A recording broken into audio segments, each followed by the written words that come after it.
kalau boleh tahu nama lengkapnya siapa? Nama lengkapnya Heni Sugianti. Heni Sugianti. Kalau dipanggilnya Bu Heni. Ibu bertugas sebagai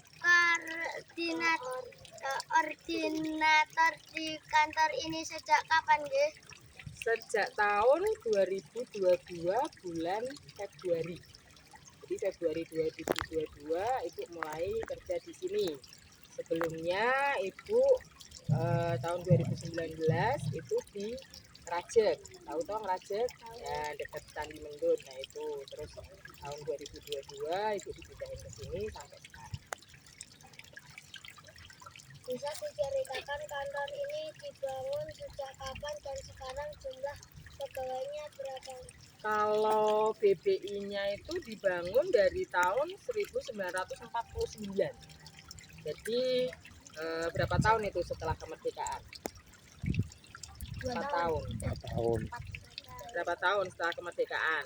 Dari tahun 1949, 4 tahun kan. Nah, itu dulu namanya Balai Benih Ikan Sentral BBIS, belum seperti nama sekarang. Terus kalau untuk pegawainya di sini ada 12 orang. Yang PNS itu ada 4 orang. Terus yang non PNS atau non ASN itu ada 8 orang. Jadi totalnya 12 orang untuk pegawainya sekarang. Tuh. Kegiatan-kegiatan di Balai Budidaya Ikan Air Payang dan Laut di Muntilan ini apa saja, Bu? Kalau kegiatannya kita ada pembenihan ikan, jadi kayak mijahin ikan, nanti dikawinkan gitu biar keluar benihnya, itu pembenihan. Terus nanti ada pendederan. Pendederan itu setelah pembenihan, setelah tadi dipijahin ikannya, itu nanti larvanya tadi kan yang kecil-kecil tadi itu nanti ditaruh di kolam lagi. Kayak tadi kan lihat juga yang ikan mas yang masih kecil-kecil toh. Nah itu tadi setelah dipijahin di gedung sana itu nanti dideder di kolam. Nah setelah pendederan nanti ada juga pembesaran. Kalau pembesaran terutama untuk ikan nila, terus untuk lele itu jadiin konsumsi. Sama kalau gurami, salonan induk, sama nila untuk salonan induk. Jadi ada pembenihan, ada pendederan, ada pembesaran kegiatannya. Terus ada juga panen. Jadi kalau misalnya panen ikan, Kak, tadi yang dilihat itu kan panen. Nah, jadi nanti ikannya kalau udah gede-gede dipanen, dipindah lagi. Di kantor ini ada berapa kolam dan jika musim kemarau seperti ini airnya didapat dari mana? Kalau kolamnya sih banyak banget ya ininya, jadi ada yang kecil-kecil, ada yang gede. Kalau sekitaran jumlahnya itu 60-an lebih lah, 60 lebih. Cuma kita bagi-bagi, ada yang kolam untuk induk, ada yang kolam untuk tadi pendederan tadi, terus ada yang kolam tadi dilihat toh ada yang ada kincirnya. Nah itu untuk pembesaran, untuk konsumsi ikan nila. Terus yang tadi kalau belum lihat yang kolam bundar itu di sana itu buat pembesaran lele. Jadi untuk lele konsumsi yang dipanen tadi. Kalau yang kotak-kotak ini untuk pemijahan gurami. Jadi satu kotak itu nanti diisi 3 ekor, 2 ekor betina, 1 ekor jantan. Terus kalau misalnya musim kemarau kayak gini kan airnya kan susah ya, karena sumber airnya di sini kan dari sungai. Itu nama sungainya Sungai Lamat. Jadi sumber air sini dari Sungai Lamat. Kalau misalnya pas musim kayak gini, kita ada dua sumur bor. Jadi kita nyalain semua. Kalau enggak nanti kan ikannya kan airnya surut nih di kolam. Kasihan ikannya nggak ada airnya. Jadi tetap kita pakai sumur bor ya. Lalu yang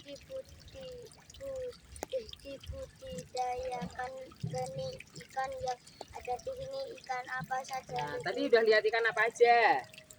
Ada ikan apa aja tadi? Nila, terus gurami, terus lele, terus ikan mas. Terus yang di sana tadi ikan apa? Melem, terus Apa? Water. Water ada, ya water ada. Terus apa lagi itu tadi yang di sana? Nilem sama apa? Tawes. Ya bener, tawes. Jadi di sini ada ikan nila merah, ada ikan nila hitam, terus ada ikan nila putih, ada ikan gurami, ada ikan mas atau ikan karper ya. Ada juga yang nyebutnya ikan tombro. Terus ada nilem, ada tawes, ada lele. Jenisnya ada sekitar berapa berarti itu? Ada berapa sekitaran berarti? 10. Masa 10? Berapa? Nila merah, nila hitam, nila putih, gurami, karper, terus tawes, nilem, lele ada berapa? 8. 8, oke.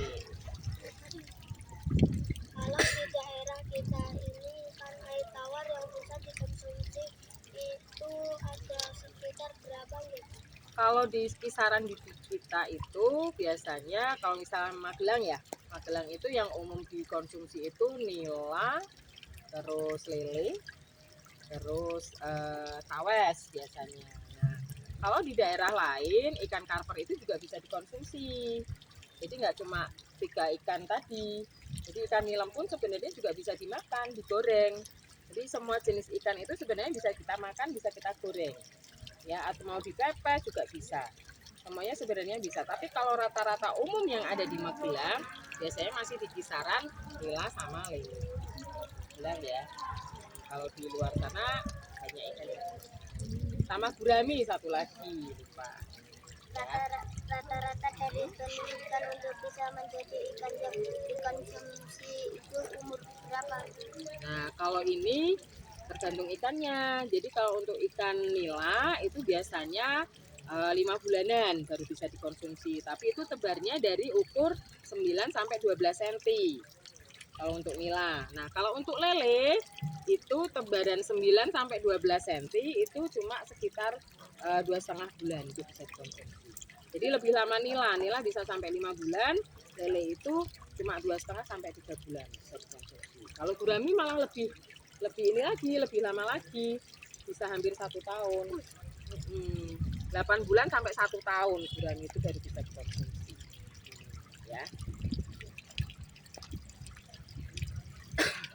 Juga ada petani-petani ikan atau masyarakat di daerah sekitar ini yang dikonsultasi dan belajar di kantor ini. Ya, jadi kalau misalnya ada pembeli gitu yang datang gitu biasanya beliaunya juga nanya-nanya, terus sekalian gimana cara budidayanya, terus kira-kira tadi pakannya. Terus ada lagi yang dari daerah lain. Kemarin ada kunjungan dari Jawa Timur. Terus ada kunjungan dari mana? Banyumas. Itu mereka minta pelatihan.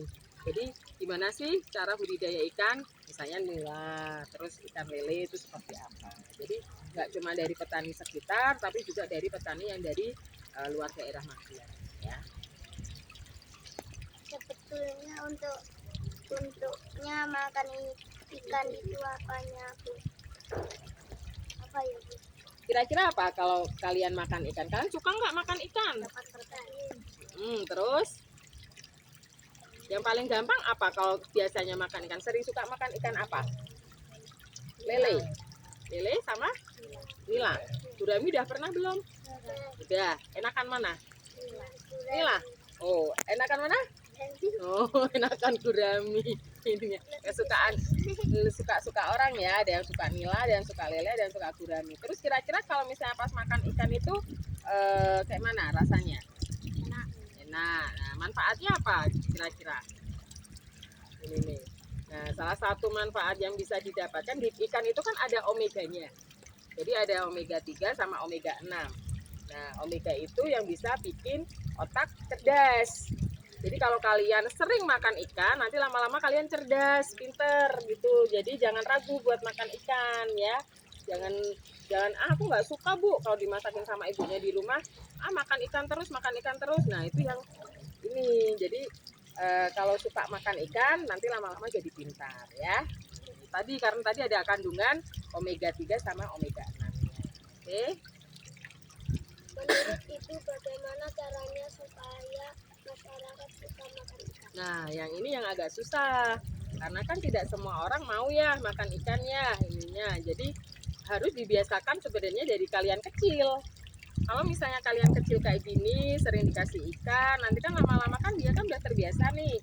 Nah, dari situ mungkin bisa dibiasakan. Dari menu di rumah pun juga harusnya beragam. Jadi kalau misalnya seminggu ini dikasih untuk menu ikan 2 kali gitu. Jadi kan lama-lama kan kebiasaan masyarakat untuk makan ikan kan jadi lebih baik gitu.